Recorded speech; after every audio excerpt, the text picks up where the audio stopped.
Good morning and welcome to Review for Federalism. Today's review is going to be a little different. We're going to still go through the PowerPoint like we normally do. But I also got another little slide we're going to look at, and I have a worksheet. Because these are really some difficult concepts, I want to make sure that everybody understands exactly what they're all about. So, hope you guys had a wonderful Memorial Day. I am packing up my house to gut it this summer. So I am not doing any kind of fun things right now, but teaching you is the funnest thing I get to do every day, and I enjoy it. So here we go. Let's start sharing my screen.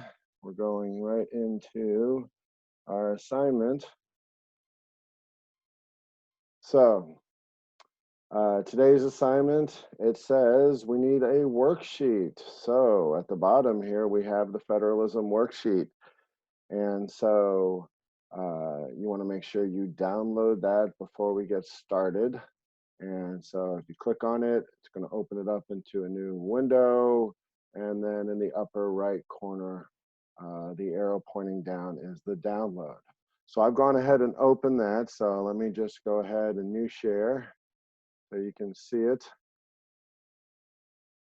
All right, so we're gonna actually fill this thing out today. So I'm gonna go ahead and get this sheet prepared. So I go to the right and I click on my fill and sign and fill and sign. And so here we go. When we're ready to start filling these out, we're gonna be able to. Let's then get to our PowerPoint for today. So the first one we're gonna be doing is the federalism. So let me get that ready to share. Here we go. Now, if I'm talking a little weird, I had 2 teeth pulled Thursday, and I'm having a lot of pain today. So if I slur some words, it's because my face is swelling up. All right. So again, this is all about federalism. So let's just get right into it. Oops. All right. We've already understand the laws, and we're going to see how laws play a part in federalism, because we not only know about the Supreme Court at the federal, but we also have learned that there are state Supreme Courts and there's even local district courts. And all these courts are part of federalism. All right. So we're going to be able to identify the relationship and division of powers between the federal government and the state governments, illustrate the lawmaking process of the local, federal, and state levels. So each of these are, again, we want to make sure we're drilling this concept. It's 3 different levels: federal, state, and then our local. And the last thing we're going to see about how to differentiate between all these. We're also going to be learning about some powers. So again, national is your federal. That is our government, the legislative branch, executive branch, judicial branch. That is our federal government. Our state is Florida. So we've learned everything about the state from a Florida perspective. So we can see our Florida state troopers there. We even see the seal of Florida. And then I think that's either the governor's, I think it's the legislative branch in Tallahassee is what that one is. Anyway, and then it goes all the way down to our local level, wherever you live. I live in Cape Coral. Some of you live in Lehigh Acres. Some of you live in Fort Myers. I think even one of you guys lives in Naples. But anyways, that's our local. And so we're going to see the different responsibilities, again, that fall under these. So here's just a general list. We put this into our PowerPoint guided notes. When we talk about the responsibilities at the national level, these are the things: military. All right, our states don't control the military, the federal government does. Treaties, they're the ones that are going to be dealing with the other nations. Interstate highways, literally 75, while it's controlled by Florida, it still is an interstate, meaning it goes through multiple states, and that's the federal government's responsibilities.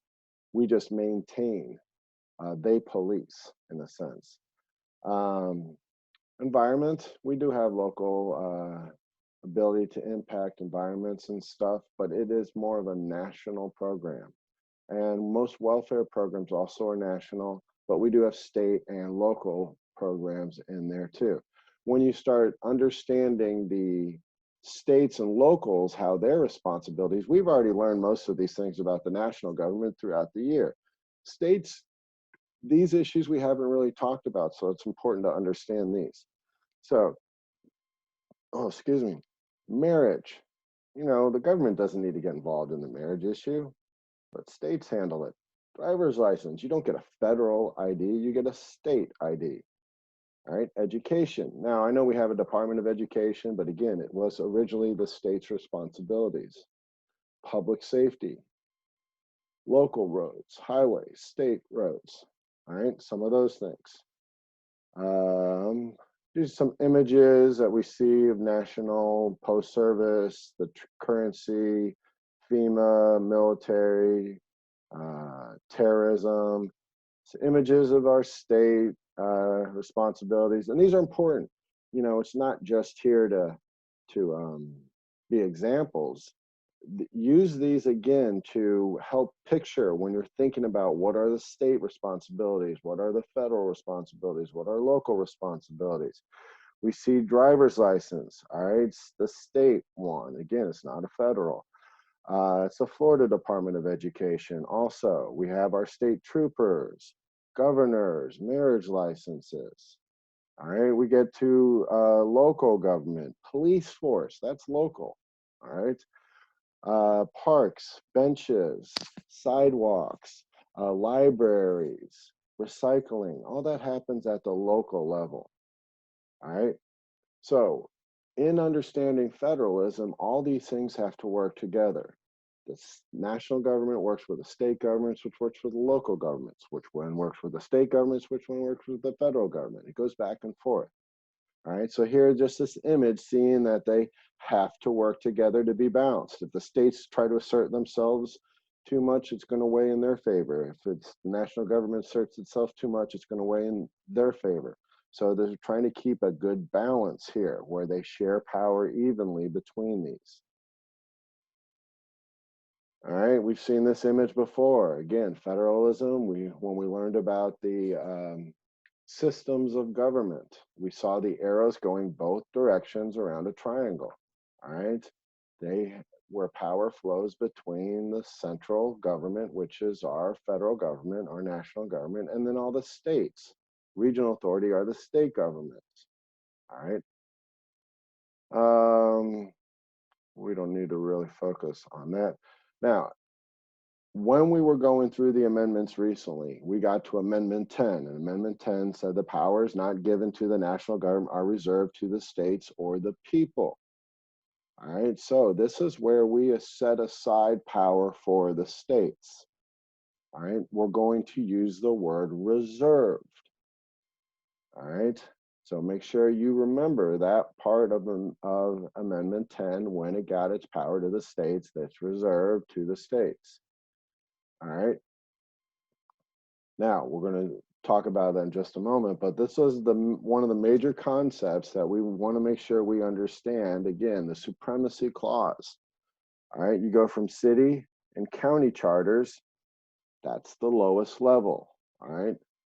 From there, we go up to our state statutes. I'm sorry, this is laws and how government fits in with the law system. So at the city, the local level, they're called ordinances. All right. When you move up to the state level in the second picture, that is state statutes. And we learn that term statutes when we're talking about rule of law and types of law and systems of law, because statutes were stuff that were passed down through legislatures. All right. So state legislatures create laws, state statutes. Then we know that state constitutions are what guide states. So the state constitution then becomes the supreme law of the state. Then we have the laws of Congress, which supersede state law, which means they are over state law. So that means they're also over state constitutions. All right. And that includes any kind of treaty, because that would be something that covers the entire nation with another nation. And then that leads us lastly to our US Constitution, which would then be the highest law in the land. And this is the whole understanding of the supremacy clause. All right. So where does power lie? Ultimately, it lies in our Constitution. And then you can go backwards down as to how that affects each of the levels underneath that. So make sure you understand this concept of the supremacy clause, that the US Constitution and federal laws are supreme laws. Now, when we think about the example I've used all year long about medical marijuana, here, federal law says marijuana is illegal. How can all these states be passing legal marijuana and medical marijuana? They're going against federal law. The only way that that's legal is because the federal government's allowing them to do it. So ultimately, all the federal government has to say, no, you are wrong, that is against the law, and they could crack down on everything immediately. So, but eventually there's probably going to be an amendment to the Constitution legalizing it in some way. All right, so that's supremacy clause. Now, we're going to learn a little bit more about the Florida Constitution starting on Thursday. We got a real short lesson, just 2 days, and it's going to be an open notes quiz. So don't worry, it's not going to be anything really bad. But we're going to learn a little bit more about the state constitution. So we're not going to really focus it on for this quiz. But this is where we were getting into that idea of Amendment 10. Powers will be reserved for the states. We call those powers reserved powers. All right. So we know from what we've already learned about that the power at the federal government are called expressed or enumerated powers. Here we're seeing this one says delegated, which means similar to enumerated. But in the middle here, we see concurrent. Now, I know you don't, a lot of you don't know prefixes, but con means with. All right, so this is a power that's shared with each other. All right, these are concurrent powers. Now, this is really important. We're going to focus on this in a little bit when we do another slide, but make sure you can separate each one and recognize a power just by the question. You know, the question says, which power is asserted with marriages? You would say a reserved power because it's a state power, it's a state responsibility. All right, and we'll talk more about that in just a little bit. So here's a list of some of the different ones. Make sure you're looking over these before you study, as you're studying for the quiz and stuff, because you need to have a basic idea. Now, national government, you should already know. Why? Because all of these things we talked about when we learned about the different branches. So what powers they held, especially the legislative branch, which most of these come from the legislative branch. Oops, one forward. All right.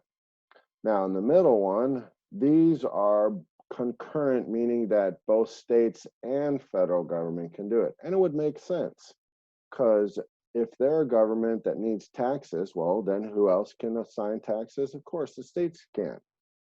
All right. Maybe they also need to borrow money. All right. They need courts. They need laws. They need social programs. So these are things that while they have them at the federal level, they also have them at the state level. Now, other things that are strictly state responsibilities would be intrastate. Now, that's a prefix. Inter means between. So we have state to state, that's federal. Intrastate means inside. So we're talking about everything inside of a state. All right, you have your local governments. They're over the elections. Now, if you haven't been paying attention, there's all kinds of crazy current events going on. I wish I could tell you everything that's going on. I could spend hours telling you all the kind of stuff that's come out over the last 2 months. But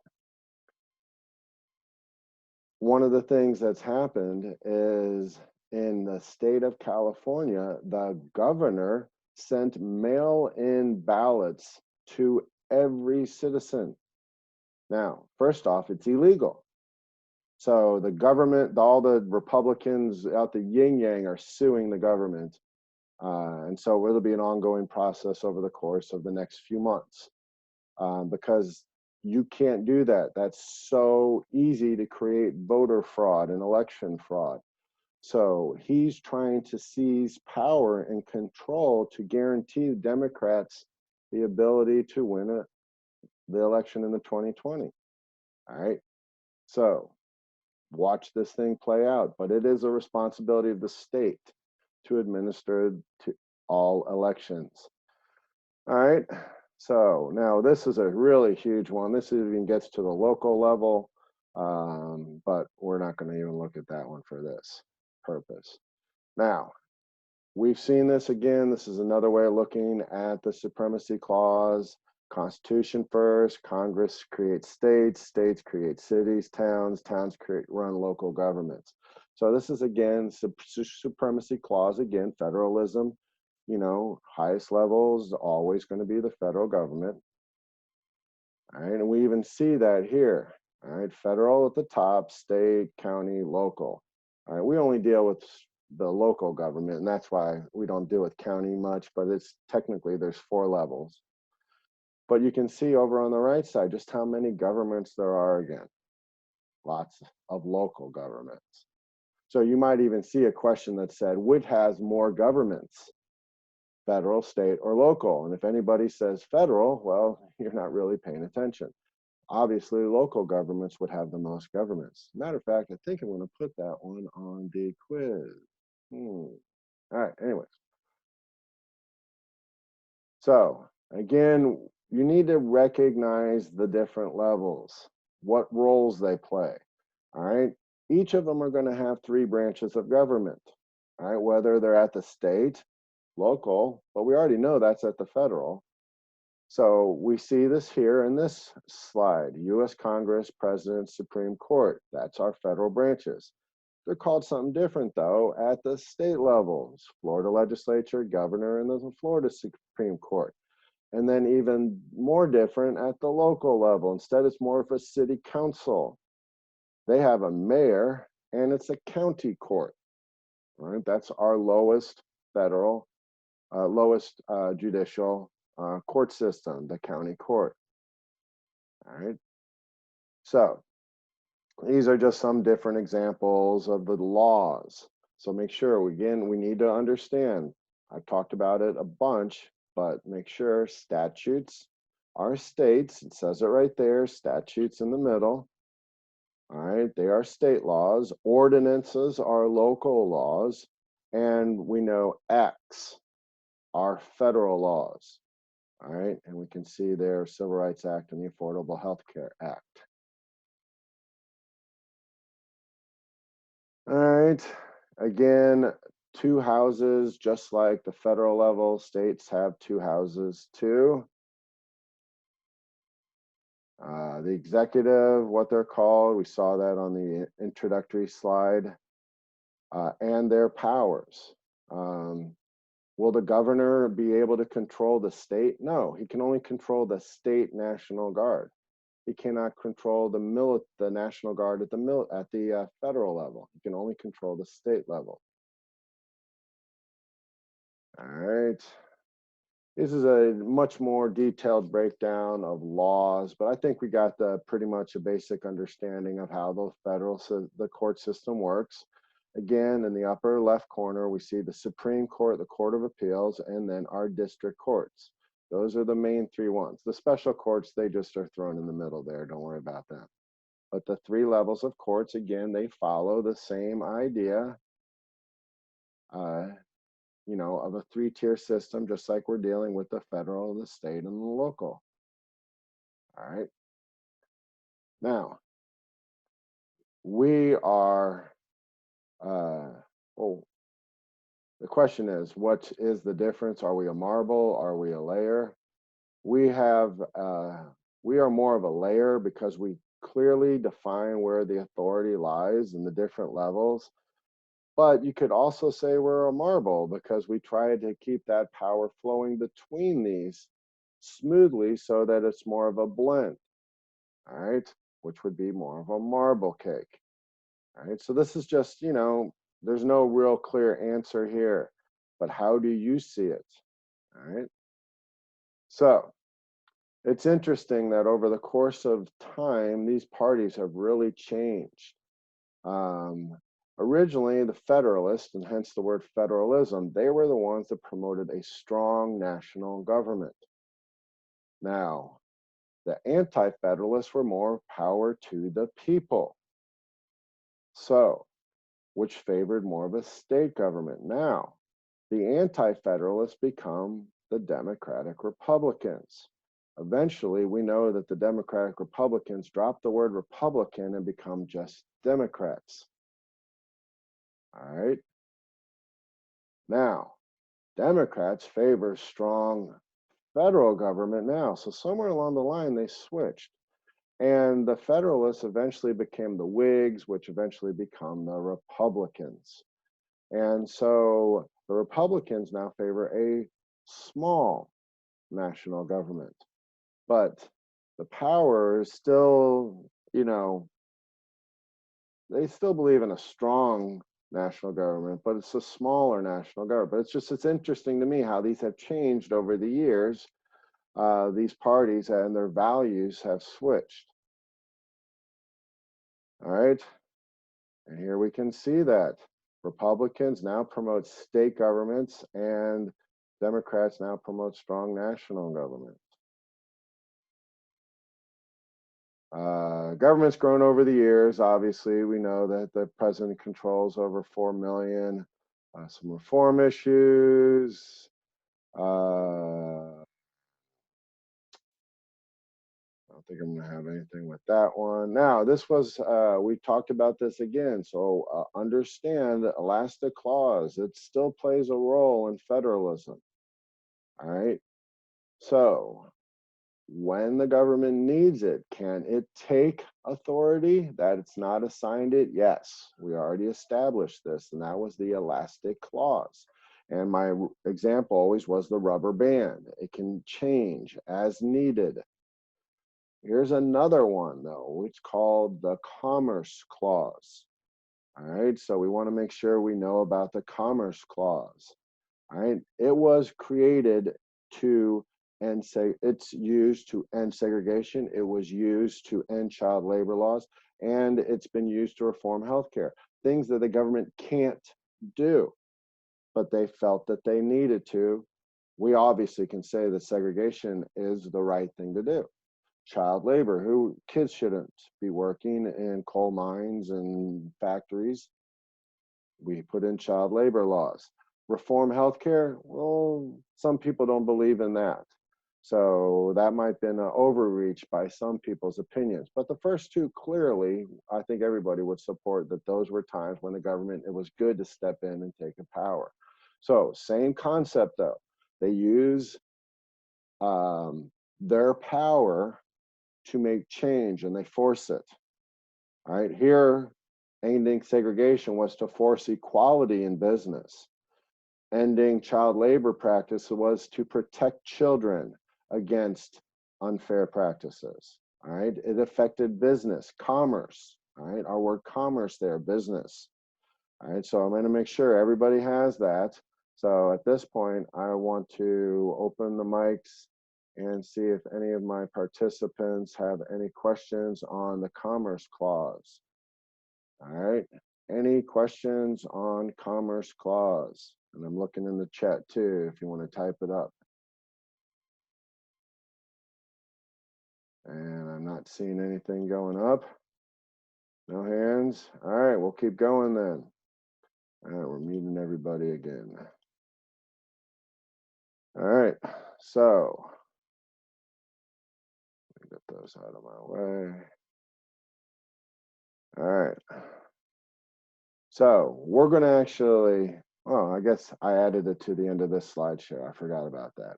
So this is what I was going to pull up for you guys in just a little bit.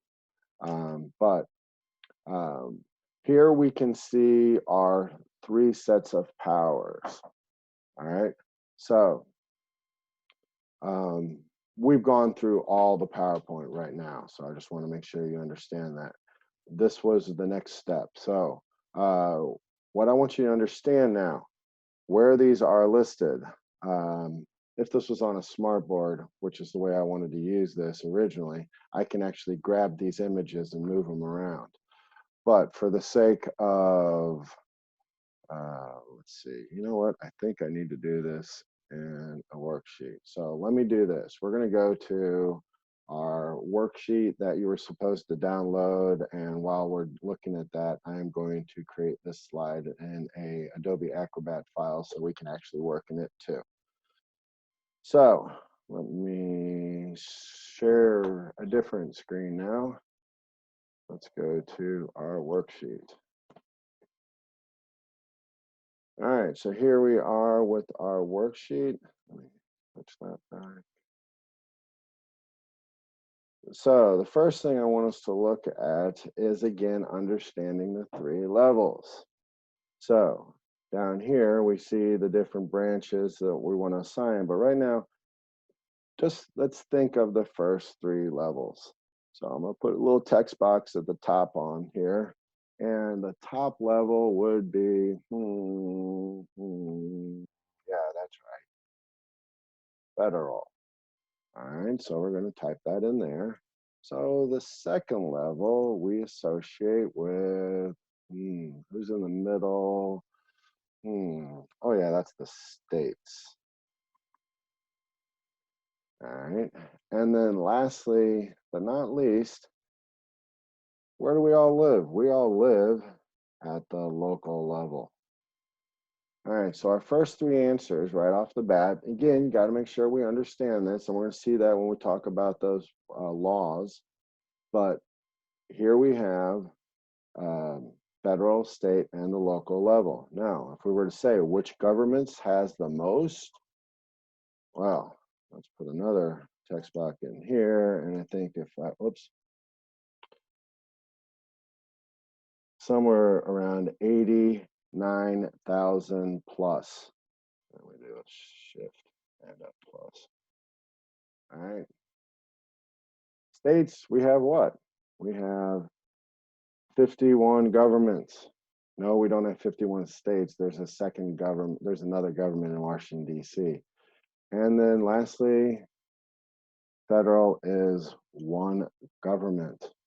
All right, so we would know then that the local has the most. All right, now, this one goes along with the slide. I'm not going to fill this one out, but I am going to quickly share the screen that this slide comes from so you guys can see it. So when you want to afterwards, if you want to fill it out, you can. But let's share with you this slide. So right now you're seeing the different levels, what they're called. U.S. Congress, the White House, U.S. Supreme Court, so White House, no, President. All right, it's almost covering my screen. All right, we have Florida, governor, etc. So those are just what you would fill into the blocks on the worksheet, which I'm going back to right now. So I'm not going to go ahead and fill that one out, but if you want to see that, that's where that goes. So now this is where, oh good, I do have that. All right, so in this part of the worksheet, this was the important part because this is what I was trying to get with the other, let's see, what are we seeing right now? Yeah, okay, good. All right, with that other slide. So at the bottom of our worksheet, we have several different choices, and we need to put them in the different levels. For the sake of writing, I'm only putting in the numbers, but I'm going to open up every microphone because I really would appreciate some participation with this, because I can just sit here and tell you them all, but that's not helping you guys that took the time to come today. So I am unmuted you, and so or you can freely type in the chat, but we're going to start with number 1 and we're going to place them in our box. So who administers elections? Please feel free to shout it out or type in the chat. Who administers elections?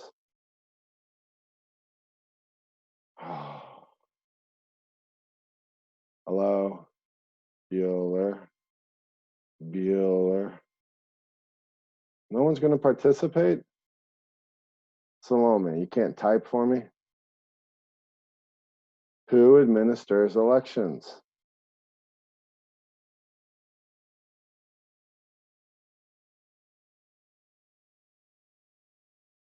No one's talking. All right, I guess I'm just doing this, unfortunately. All right, so administers elections. Well, let's see. That falls under a state. And again, we know the states are reserved powers. So number 1 goes, oops, 1 goes here. All right, so there we go, 1. All right, number 2, borrow money. Let's see. We have a federal government. We know they borrow money, but doesn't that also, a state would also need to borrow money? So we're going to put a 2 into the concurrent. All right, coining money. Well, states can, wait, can a state coin money? Well, that would be just kind of crazy, wouldn't it? Because if we had state money and federal money, well, that would just be too much money out there. So we know that that's strictly a federal power. Conduct elections. Well, that one's in there just to confuse you a little bit, because you can conduct election at the federal level and you can conduct election at the state level. All right, declare war. You know what? Florida really is getting ready to declare war on Cuba, right? No, Florida can't declare war. We know that that's only our legislative branch, which is an express power. All right, establish courts. Well, see, talked about that at the Constitution, that they needed to establish court. Well, wait a second. What about states? Can states have their own courts? You betcha.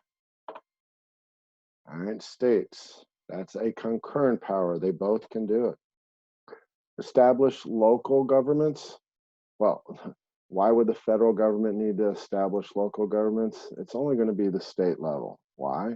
Because they want local governments to help them run things. So they're going to create all the local governments. Establish treaties.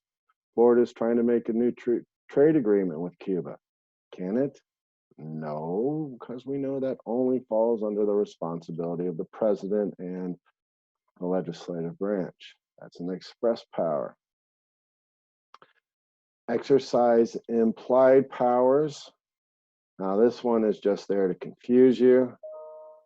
So I'm not even going to talk about that one, because we didn't even talk about implied powers. All right. Oh, no, wait, I take that back. Yes, we did. These are our Commerce Clause and our Elastic Clause. All right. Who ultimately has that level? That's strictly at the federal level. I'm sorry, I forgot about that one. All right, number 10, levy taxes. Well, we know our federal government has levy taxes, but some states levy taxes too. And so that is a concurrent power. We then maintain an army and navy. Florida's about to invade? No, that's strictly our federal government. Provide for the general welfare. Well, we know that's in our Constitution, but can the states adopt similar things? Of course they can. All right, create and enforce laws. Well, we call them ordinances at the local and statutes at the state. I think that's a concurrent power. provide an education. Well, while the federal government has butted into things and confused the world, and especially our education system, it is more of a state responsibility, which is a reserved power. And lastly, conduct marriages. Well, that too is strictly at the state level. So there's your different powers. And you're going to have some of these in questions.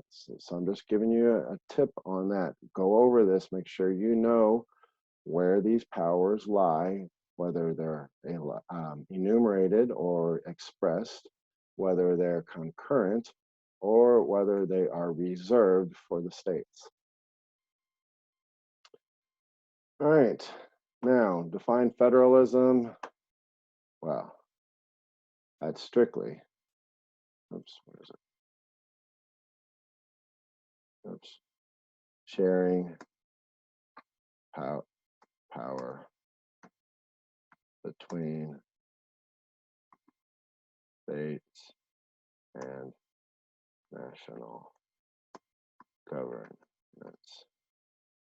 All right, pretty much makes sense. Simple definition. I'm going to put apostrophe on the states and capitalize that. All right, now which amendment says the powers not given to the federal are reserved for the states? Well, this is number 10, or the big X if you're using Roman numerals. And then lastly, you got to know this one. All right. What does Article 6 say of the Constitution? This was the supremacy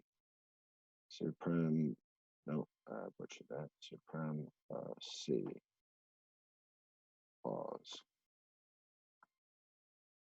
All right. And so I do want to go back and highlight this in our PowerPoint before we do our review questions. So let me go back to that slide real quick. And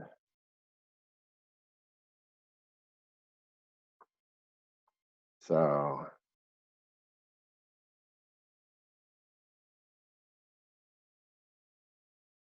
all right, here it is.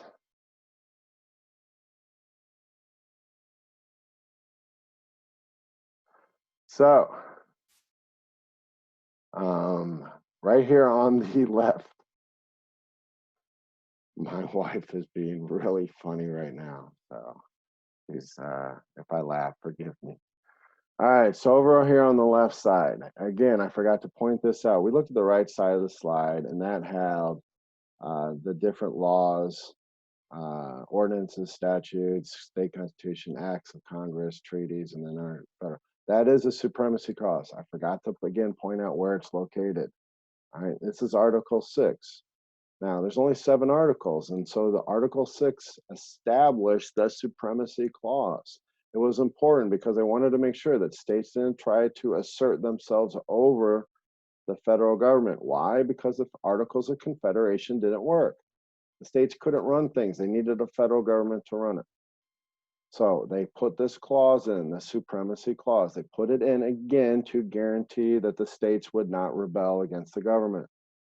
All right, because well, I mean, they can rebel. We're going to learn about that a little bit more when we talk about the constitutions. There is something where the states can have conventions to change the federal government, but it's very little. All right, so let's see. Let's go to our review questions now. All right, oops, there we go. All right, so here we go. Last thing we're going to get into talking about is the constitutions. So what do you call the system in which power is shared? Oh, wait, am I showing you this one? I think so. Let's see. Yeah, you are seeing it. Okay, just want to make sure. I'm a little distracted. All right. What do you call the system in which the power is shared? That is, no one's typing. We're just going to say it then, federalism for the sake of time. All right. What are the 3 levels of government? All right, you need to know this. They are national or federal, state, and local. All All right, what do you call powers that are shared between the federal and the states? To share with someone, with, concurrent.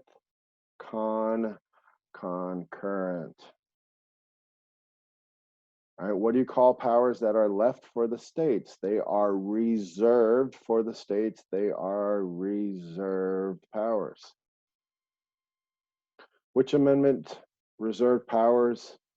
I guess it should say which amendment gave reserved powers to the states, or which amendment, oh no, which amendment reserved powers to the states? That's right. All right, that is the 10th Amendment. All right, Amendment X. Name one concurrent power. All right, you saw that on that list. So I'm not, I'll just throw this up there. There's all kinds of different ones, hence the ... But you saw the listing there. All right. Which level provides licenses in education? States. Very good. Which level provides garbage collection and schools? Local. We're not at the state school. That's when you get to the the level outside of high school. That becomes more of a state responsibility. All right. Which level prints money and makes treaties?